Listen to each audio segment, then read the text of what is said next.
All right, guys, how are you? Good morning. My name is Carson, and it's my second video. So today, I just kind of wanted to talk about if you are looking into getting into Star Citizen right now for the holiday season, the Luminaria holiday, which is like the Christmas of the in-game universe. If you're looking at getting a game package, I just kind of wanted to run through these core 6 ones here that they're really promoting and that are on sale to give you an idea of what each ship does and which one you might want to purchase if you're getting into the game. So this is kind of just the game package buyer's guide for Star Citizen Christmas 2022. If you wanted to like put a title on it, I guess. But yeah, let's just get right into it. There's no point in wasting your time. I don't want to keep you guys here. I just want to give you your information, and then you can make your purchases and move on. So first things first, the Aurora MR. It's definitely the weakest pick on this list because it doesn't do anything particularly well. It has minor combat capabilities. I think it has a spot to put a box so you can do like delivery missions, but there is no actual cargo, so you can't do any cargo running at all. It's kind of big. There's a lot of, in my opinion, what is like wasted real estate. It's long with nothing being there. It's kind of just this cockpit and that's it. Whereas these other ships, these two in particular, and these ones down here have interiors, and they're all relatively in the same price ballpark, I would say. So the Aurora MR is definitely the weakest pick here, in my opinion, but it is the cheapest. So if you are, no judgment. If you're saving up to get a starter pack, and you just can't come up with the $51, I don't know, maybe mom's allowance or something. Maybe you're just struggling right now. I don't know. Life's hard. So if you're penny pinching, it's fine. Like it'll get you through. It'll get you through the low level bounties, and you can totally eventually work your way up to a nicer ship. So nothing wrong with this one. It's just not as competitive as the other options. Next two, we're actually going to talk about at the same time because I would view them as direct competitors here. Both of these ships have some weapons. Both of them have a missile rack, or I believe 2 missile racks on each. Both of them have 2 cargo capacity, 2 SCU of cargo space. Both of them have small interiors. They're both around the same size, and they're both the same price. So then what would be the deciding factor between these two, the Pisces and the Cutter? Personally, I would pick the Cutter just because most of us who've been playing the game have flown the Pisces 1,000 times, and the Cutter is new and janky looking and kind of fun. But ultimately, I would say it comes down to your aesthetic desires. They're pretty similar. I'm not even going to bullshit you guys. They're very similar in every regard. I guess you can make an argument for maybe speed and aerodynamics and stuff like that, but in my opinion, at this level of ship, it's not even worth debating. Like if you're gonna get into the game, like, and you don't even have a ship or a game package, like just pick the one you find cool at this point between these two because they're so similar. I'm sure maybe the actual weapon specs themselves are different, but I know they both have size 1 missiles, and the guns themselves are nothing strong. Like it's not worth going over every single tech detail to decide between the two of them. I would just pick the one that you find most visually appealing. So here's another angle of the Pisces. That's the like top view to give you a sense of scale. Here's a person. There's a little interior there, and then this is the Cutter. This is one angle. This is another angle. It's kind of a wide-looking bust thing. It's janky and cool and held together with duct tape, but it just works. And I don't know. I love the Cutter personally, but these two ships are competitors in the sense that they both do the same things, and they're both going to do them just fine to get you into the game. So choose whichever one. If you don't like the janky vibe, get the Pisces. If you like the janky vibe, get the Cutter. That's all there is to it. The 100i is a ship I love to hate. I don't personally just don't like the visuals that much, but in terms of tech specs, it also has the 2 SCU of cargo capacity, has some weapons. I think there's a missile rack on there. And that's it. It's also very similar to these ones, but it is Origin, so of course, it's slightly more expensive. Origin is like I call it like the BMW of Star Citizen. They have like very sleek, like we're Origin designs, and they'll charge you more money for ships that are the same size or do the same things as other ones. Like it's just kind of their brand, right?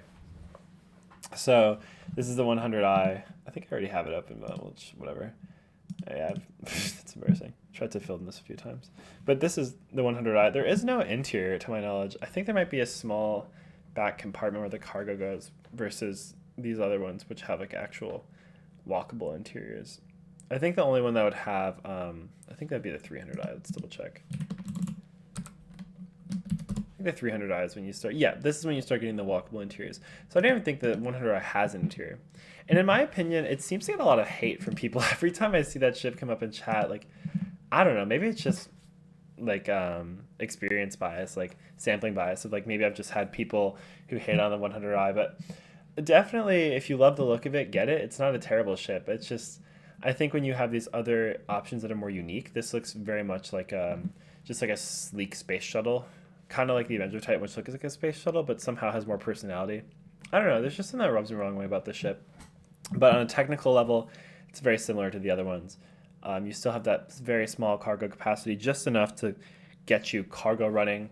I don't think you're going to be doing cargo running at that size, but maybe you'll just try it. Go buy some stuff at a kiosk. Maybe you'll just fly around and role play. I don't know. But there is that cargo capacity there if you want to store some stuff in there on all of these ships here. The next one is the Avenger Titan.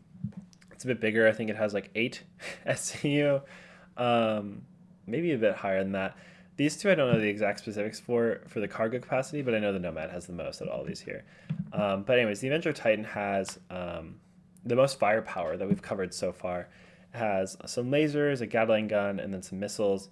And I would say it's a fan favorite. The entire Avenger series is very fun. I love the way they fly. I love the way these ships look. The interiors are nice and sleek. I believe there's a bed in there as well, so you can log off in there. It's really cool and unique in its own way, and it looks like a space shuttle. Kind of flies like one. It's kind of janky and has weird aerodynamics because it's like an arched triangle. I don't know. It's great. It's great in its own way. And for the extra $5, if this is appealing to you or you want to do more combat stuff, I would definitely say to go for this Titan here. Lastly, we have the Nomad. Out of all the ones I'll be talking about today, let's just go ahead and get you some numbers just to make sure that we yes, this would be your cargo equivalent. I just wanted to know, okay, 24 SCU, there you go. So this would be the one that if you're committed to doing some cargo hauling, this would be your ship here. It sacrifices out on obviously speed and weapons. Here you only see the one gun there, and I don't think there are any missiles. And it's also a bit more expensive, but you could get a bit more into that cargo hauling gameplay loop. Obviously 12 times the cargo capacity of these ships up here, these three, and this one right there. So if you were looking into getting into cargo running specifically, or you love that relaxing gameplay loop until you get ganked by someone, but I don't think anyone's gaming or ganking Nomads. They're too small. They're not even worth blowing up just to ruin someone's day. But if you like that idea of maybe like landing and going to the kiosk and loading the cargo and flying back, like it's very relaxing in its own way, then the Nomad's definitely for you. I do want to stress that out of all of these, it's a $30 difference between the bottom and the top. I don't think for most people that'll break the bank. I think for most people, they're just going to be deciding what ship to go for. So generally, if we were to summarize, the Aurora, I would say if you were worried about the money, go with that one. The Cutter and the Pisces do intro combat. They do very small cargo, like very, very small cargo, but they still have the cargo space. They're a bit more fleshed out with the interiors. The 100i would be a bougier step above that, and yet a downgrade in some ways, just because I don't know, I personally hate this ship, but if you love the look at it, it's very similar to these two or these three. Yeah, all three of them look very similar, or are very similar in terms of technical abilities. Moving up to our next tier here, it would be the Avenger Titan. It's a bit more combat focused, and has slightly more cargo capacity, as well as a pretty unique look. And then lastly, if you wanted to get into cargo hauling and you want to spend a bit more money, get a Nomad. And I think it'll set you up just fine. Very briefly, if we wanted to talk about it, if you were thinking about spending a bit more money, the Cutlass Black and the Freelancer are both amazing ships. They have more cargo capacity, more weapons. They're bigger.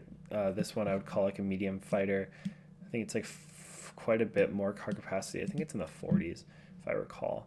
And then we also have the Freelance here, which I believe has even more cargo capacity, more missiles, some turrets for your friends. And these two would both be great. Like you have 2 or 3 friends, probably 2 friends, I think. So 3 people total that who are going to be playing this game. These would be great options for you as well. I wouldn't even touch the Andromeda if you've never bought the game. And these individual packs here I don't think are worth purchasing, especially when there's things up here that are on sale, unless you're going for a Cutlass Black or a Freelancer. So yeah, that was kind of just my unfiltered thoughts on which game package you should consider purchasing if you're looking to get into the game. I really want to make like a guide to Star Citizen for people who have only heard of it but don't know anything about it. There's quite a few videos about that on YouTube, but I do think some of them are a bit long or to maybe just not as concise as I think they could be, and they don't convey information the best way possible. Not attacking anyone or coming for anyone, but I would love to make my own version of that video, and I think I would do a good job at it. But in terms of you are considering getting into the game, these are just some of your current options that are on sale. And another thing to note too, right now with the holiday going on, if you have, oh, where is it? Sorry, hold on. Here it is. If you guys have a friend or I guess a friend that already plays, use their referral code and you will get a free Argo. Here it is, a free MPV or UV. It's just a little ship. It's kind of cute. It doesn't really do much. I don't actually know what this thing does at all. It's like a cargo hauler, but like it's very small, and I think it actually like carries. I don't know. It's weird. I'm not an expert at this game. Are you ever going to use this thing? Maybe. It's small, it's kind of cute, but it's always fun to just have more ships. So if you're thinking about getting into the game, I'll drop my referral code in the bottom and you toss it in at checkout, or you can just Google RSI, like code redemption or referral code, and that'll lead you there as well. And then we'll both get one, and anyone who buys using my code will get one. Or if you have a friend, I definitely don't need the referrals. Like, I'm not shelling for referrals here, but if you are going to buy a game package, you'd be stupid to not use a referral code. So definitely, if you have a friend or like a family member or someone you're going to play this with, your cousin or something, use theirs. But if you don't have that, use mine, and then you'll get this free ship too. So yeah, that's kind of my 12-minute ramble on starter ships that are on sale right now in game packages and what I recommend. If you guys have any questions, I know yesterday was a bit more aggressive with my video title, and it was more of a critique, and some people disagreed and some people agreed.